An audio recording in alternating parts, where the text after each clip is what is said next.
In this episode, we discuss the heatwave forecast for 2025 and the implications it may have in our day to day life. We also discuss Sri Lanka releasing Indian fishermen. But first, we discuss the IIT Delhi committee's finding, which was formed to examine institutional distress. Hi, I'm Ichha Sharma, and you're listening to Three Things, the Indian Express news show. In 2023 and 2024, a total of 5 student suicides were reported from IIT Delhi. This had prompted the institution to constitute a 12-member committee to examine the institutional environment and its possible role in student distress. So basically, there was agitation from students after relentless cases of students committing suicide. This is the Indian Express's Vidheesha Kuntamalla, who covers education for the newspaper. And the students had also in their open house last year. Actually, this was after the demise of a Dalit student, Anil Kumar. He was a BTech student. He died by suicide in his hostel room in September 2023. So after that, there was agitation by students, and there was also an open house where the students have demanded that a committee needs to be formed to look into the death of students that has been happening on campus. But she tells us that even right after this, another student named Varad Nerkar died by suicide on the campus. This happened in the year 2024. One student, Nerkar, who was a master's student. And following that, so Nerkar's parents had alleged foul play, which also again led to students asking another time for the formation of this committee. So following that, in March, the institute formed this 12-member committee, which had former faculty members, student representatives, psychiatrists and psychologists from external institutes to take a look at the environment of the institute and to assess the institutional processes and to suggest remedies as to what can be done to make things better. Vidheesha says that this committee's findings now reveal that a combination of factors, including toxic competition, caste-based bias, post-coaching burnout, and inadequate support systems, contribute to a high-stress environment. So this external committee had 12 members. Dr. Santosh Kumar Chaturvedi, who was the former Dean of Behavioral Sciences and a senior professor of psychiatry at NIMHANS, led this committee. He was a chairperson. The committee had about 3 student representatives too, who were students of IIT Delhi, and I think about 2 professors from IIT Delhi. The rest were former faculty members, psychiatrists, and psychologists who were part of this committee. And Vidheesha, you write that the committee has flagged several areas of concern, a major one being the toxic competitiveness and coaching burnout. So, can you tell us how did the committee connect these to students' mental health and well-being?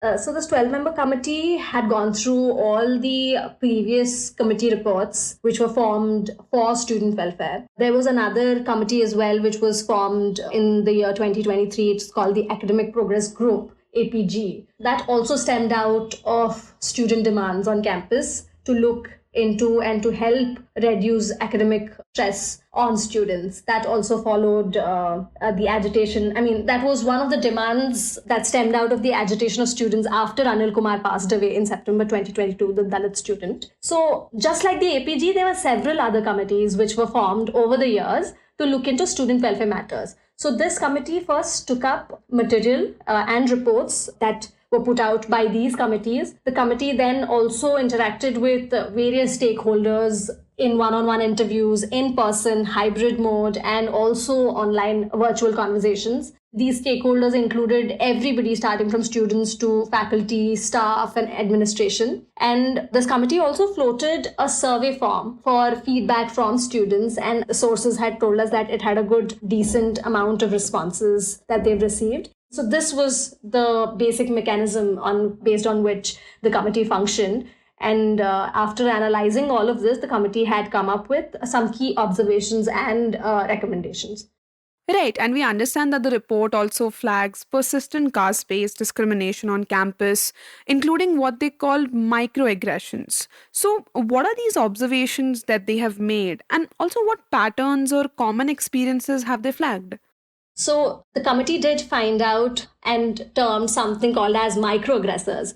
So these included things like asking each other about JE ranks, often a veiled attempt to infer caste, and added this as a burden that these students faced. The committee also recognized, based on the feedback that they've gotten from students and based on the interviews that they've had with various stakeholders, the committee also noticed caste and gender discrimination on campus. It also noticed that there were very varied opinions when it comes to students who are taking admission in the IITs through reservations. And it noticed that there was quite a section of people who sort of looked down upon that. So it also said that despite evidence of high use in the institute of the counseling services that the campus has been offering, students said that they were distrustful due to confidentiality concerns and perceived stigma, and noticed that there was inadequate sensitivity to social discrimination issues. And it had suggested that the counseling services and the people providing these counseling services should be trained to increase their sensitivity towards discrimination issues.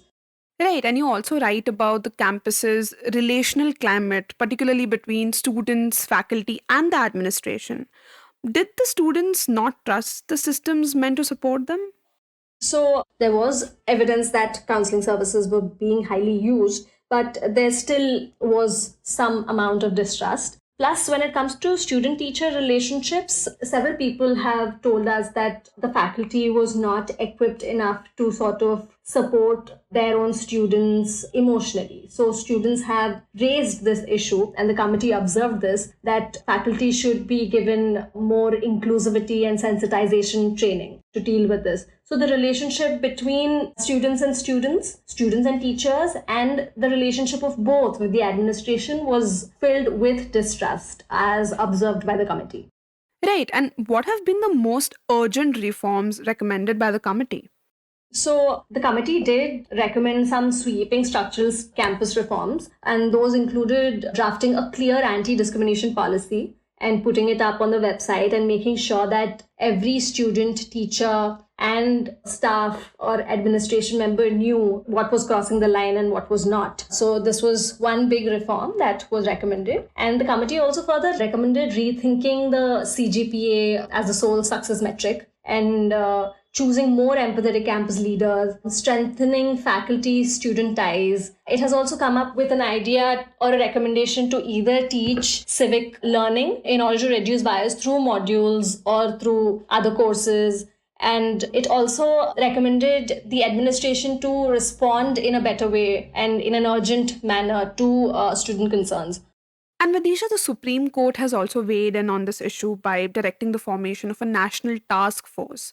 So, could you tell us what importance does this report hold, especially in that light? So, the Supreme Court on 24th March has set up this national task force, and that, I believe, is a 10-member committee. So these findings and these recommendations, I think, come into great significance, especially with the Supreme Court intervening and saying that, one of the court's observations was that student suicides in higher education has been more than that of farmer suicides. And with that background, the task force was set up, and the task force also stemmed from a case that was in the Delhi High Court of parents of two students who approached the Delhi High Court. In the cases of students, Ayush Ashna and Anil Kumar, both SE students who died by suicide in the year 2023. And in that complaint, they alleged that the students did inform their parents of caste discrimination on campus, after which the case has gone to the Supreme Court, and the Supreme Court has then formed this panel. So yeah, I think these observations can be of great use in the context of what is being observed by the Supreme Court as of today to make things better. And has IIT Delhi responded to the committee's recommendations? Is there any indication that they will be taking these steps? So we've learned through our sources that the final report was submitted to the director in the month of August, but they still haven't heard anything from the administration. There still hasn't been any response to the report. When we reached out to IIT, they chose not to comment on this report. But sadly, after roughly a month, in October, there was another case of a student suicide in IIT Delhi. And this student was a postgraduate student. So that's where it stands right now. And lastly, Vidisha, what do you think this report tells us about the well being of students in India's top institutions? So I think what this report sort of summarizes at the end is that this culture and this pressure that is being created in the institute to be the best and to score the highest, to get the best job in placements and to get the highest package in the institute, unfortunately that is being given more importance rather than focusing on more life skills and rather than just having a life as a student in college. So I think that was the overview of this entire report. It is sort of like a reminder to the institute that, hey, see, this is a 16, 17-year-old student who's just stepped into the campus but is feeling like a pressure cooker. So let's try to reduce the pressure by giving more space for indulging in extracurriculars and more space for indulging in learning life skills rather than just focusing on the high CGPA and on the high pay package. So I think that is basically what this committee is trying to say, and we can only hope for the institute to respond to it in a positive way. So we're still waiting to see what the institute's going to do after these recommendations.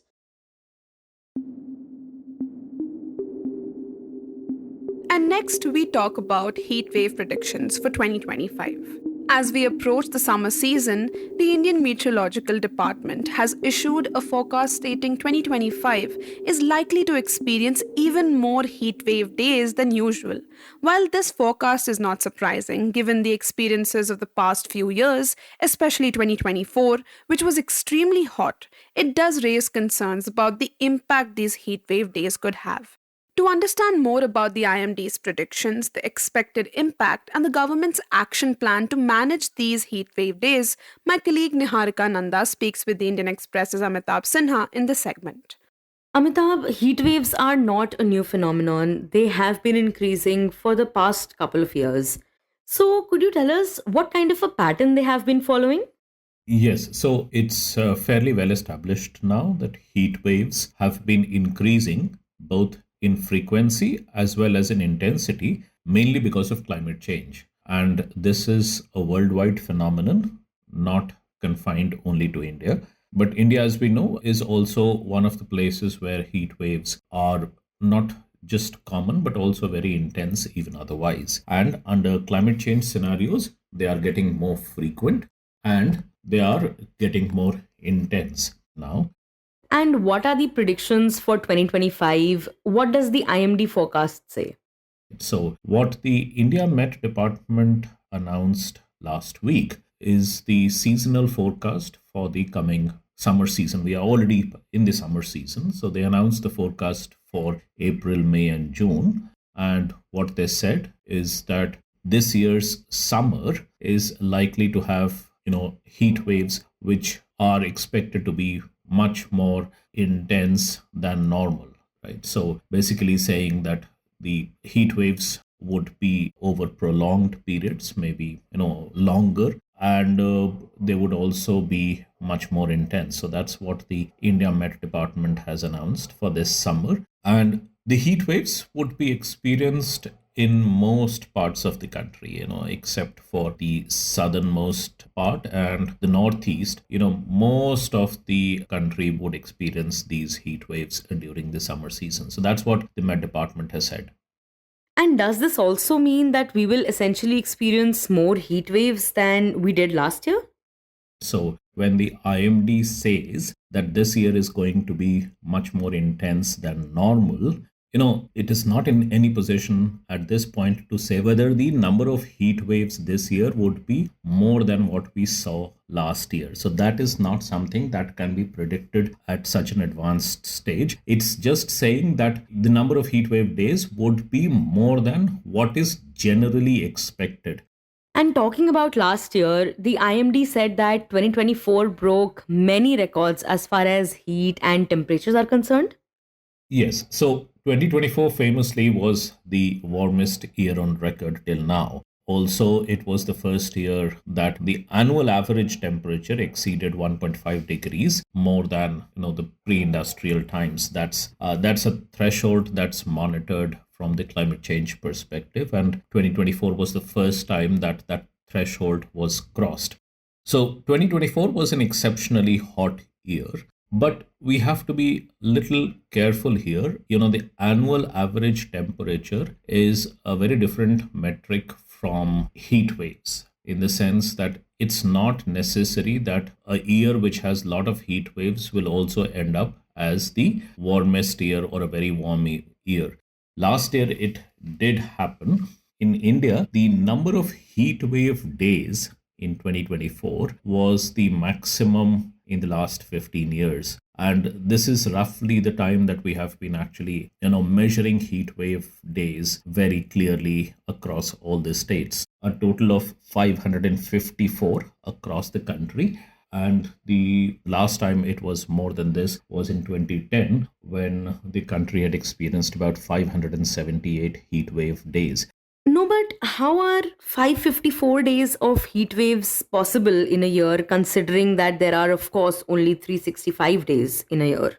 I mean, so every state records its own heat wave days. So, for example, during the summer season, let's say Uttar Pradesh recorded 25 heat wave days during the summer season. Rajasthan recorded 20, or let's say Bihar got another 25, or whatever. Then we add up all these days to get the number of heat wave days for the entire country. And that's how we got to 554 last year. So that's quite large. For example, just 2 years ago, 2023, which by the way was again a very exceptionally warm year, because before 2024, 2023 actually was the warmest year on record. But that year, only 230 heat wave days were recorded in India in 2023. So 2024, we had 554 heat waves. 2023, we had only 230 heat wave days. So that's how warm, that's how intense last year's summer was. And as you mentioned in the beginning, we have been experiencing more and more intense heat waves. And certain members of the Indian Institute of Tropical Meteorology in Pune have conducted a study called Heat Waves in India. So, can you tell us what this study highlights? So, this is a fairly recent study that came out in December and January this year. And there have been similar studies. Now, so it's another addition in our understanding of heat waves in India. And they have tried to map the heat wave patterns across the country since 1950s. And the two things that they have concluded is, one, that the heat waves, the intensity of heat waves is increasing across the country, but specifically in the northwest, central and southeastern parts of India. So this is most of the Gangetic belt, northern plains, but more specifically the area around Odisha, Telangana, Andhra Pradesh. That area, the southeastern part of the country is an area which, where heat wave is getting particularly more and more intense. So, and that's consistent with observations as well. In fact, till a few years ago, this is the area where heat wave deaths used to be the maximum. So that does not come as a surprise. The other thing that they noticed is from the start of this century, which is, from 2001 onwards, the average increase in the number of heat wave days in the country has been about 3 heat wave days per decade. So that is the rate at which the number of heat wave days in India has been increasing. So those were the main two findings of the study that you mentioned. So, one of the major consequences of heat waves is the impact that they have on one's health, and it has also proven to be lethal, leading to an increasing death toll. But what are some other consequences that heat waves lead to? So, the heat wave deaths, heat wave related illnesses and resultant deaths are a straight fallout of the intense heat. But those are not the only impacts, and of course those are direct human casualties, but there are a lot of other impacts also that take place. And in fact, sometimes become circular because the other impacts actually sometimes can also lead to illnesses or deaths. And what we are talking about is sort of economic impacts on livelihood. Because of the heat wave action plans that are being implemented, sometimes outdoor construction work is halted or some remedial measures are taken, and those also have a lot of impact, sometimes in terms of loss of livelihood. Then you have other kinds of impacts, as in the power demand goes very, very high, and the grid sometimes is unable to take the load. The supply is not adequate. Sometimes that leads to power cuts, which again, in a circular way, affects people's health because there is no way to deal with the heat. Electricity losses have other kinds of impacts as well.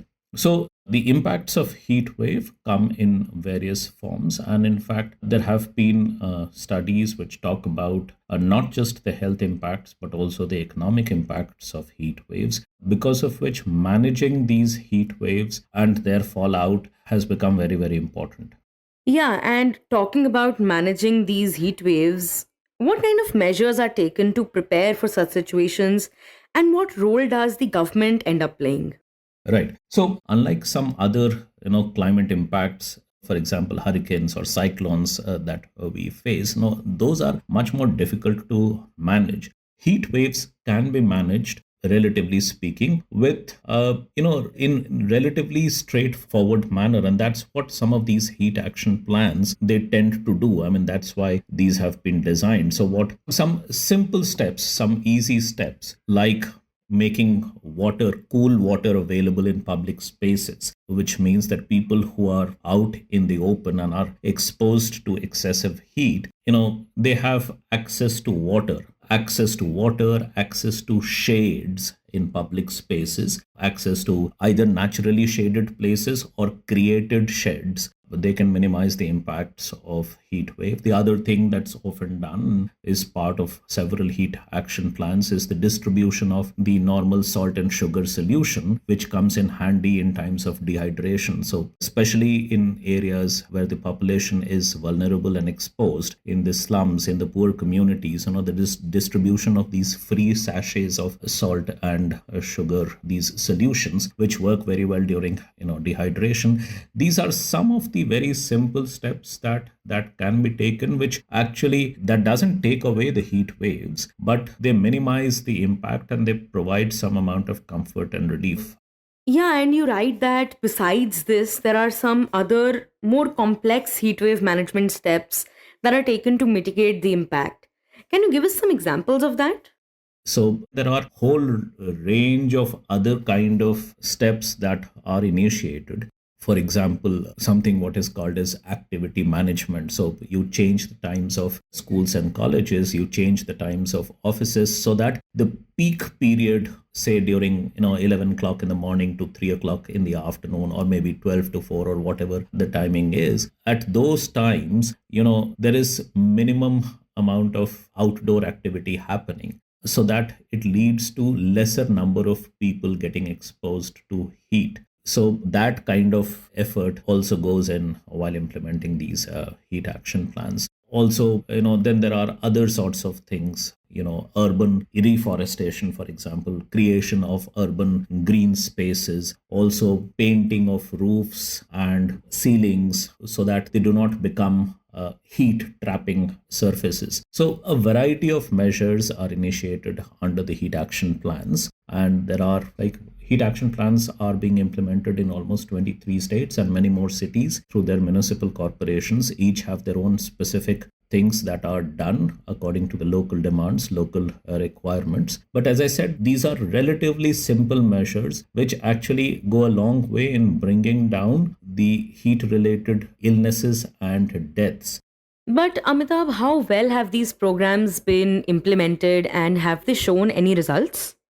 So in many places, they have been very, very effective. And that also shows in, if you just look at the numbers of heat related deaths, they show a very sharp decline till a few years ago. But, we also have to be clear that these numbers are not very credible numbers. But in any case, through whatever means these numbers they have been gathered, you see a very sharp decline in the number of heat wave deaths, and that is attributed primarily to some of these simple things that I mentioned having been carried out in many parts of the country. I think the first one was implemented in Ahmedabad, the Ahmedabad Heat Action Plan, and then it was replicated in many other cities and states, and now this is standard. So wherever all the states that do experience heat waves, they have a standard heat wave action plan in practice, and that gets triggered every time there is a forecast of heat wave coming in their state. So they have been effective. But as several studies have pointed out in recent years, their full potential has not been utilized, in the sense that there are still a large number of deaths and illnesses happening, and many states and many cities have not been implementing these measures adequately. They have these plans in place, but the implementation has been a little bit tardy. We also see that the number of deaths have begun to rise once again in the last 3-4 years. They have been on the rise, and that can probably be attributed to greater awareness, greater reporting, and collection of this gathering of data in a more effective manner. And are there any specific steps of these action plans that are not well implemented or need improvements, perhaps?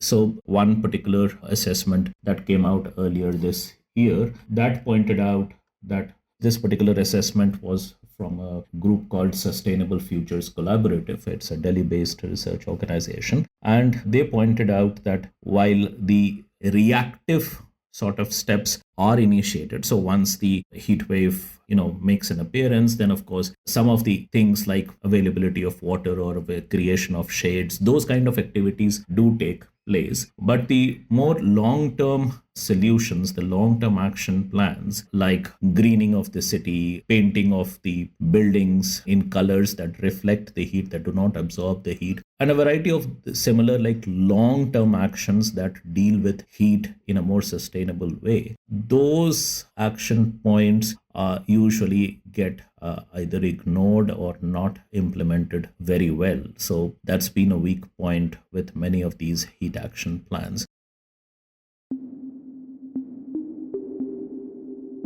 In the end, we talk about Sri Lanka releasing Indian fishermen.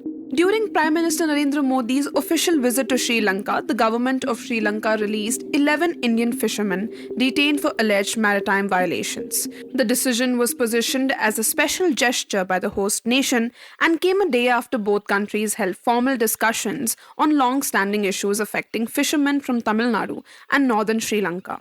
In his address, President Dissanayake also flagged environmental concerns linked to bottom trawling, a fishing method banned in both countries. He called for cooperation to end the practice, noting its ecological impact and the need for regulatory coordination. He stated, quote, "We requested the intervention of Prime Minister Narendra Modi, recognizing the irreparable ecological damage caused by bottom trawling," unquote.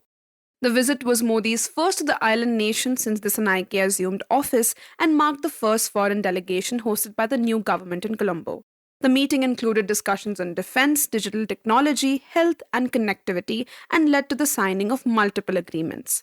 Both leaders also participated in religious observances at Jayashri Mahabodhi in Anuradhapura and inaugurated infrastructure projects such as the Maho Umanthai railway upgrade and the signalling block project supported by India.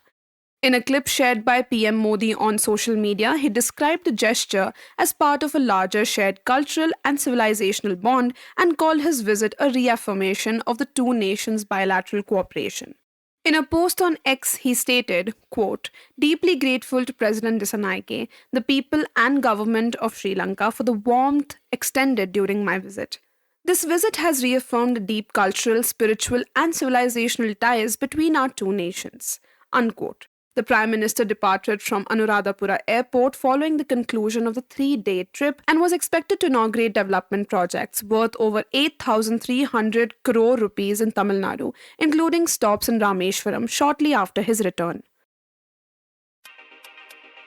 You were listening to Three Things by the Indian Express. Today's show was edited and mixed by Suresh Pawar and produced by Niharika, Nanda and me, Ichha Sharma. If you like the show, do subscribe to us wherever you get your podcasts. You can also recommend it to someone you think may like it, with a friend or in your family. This is the best way for people to get to know about us. You can also tweet us at Express Audio or write to us at podcast@indianexpress.com.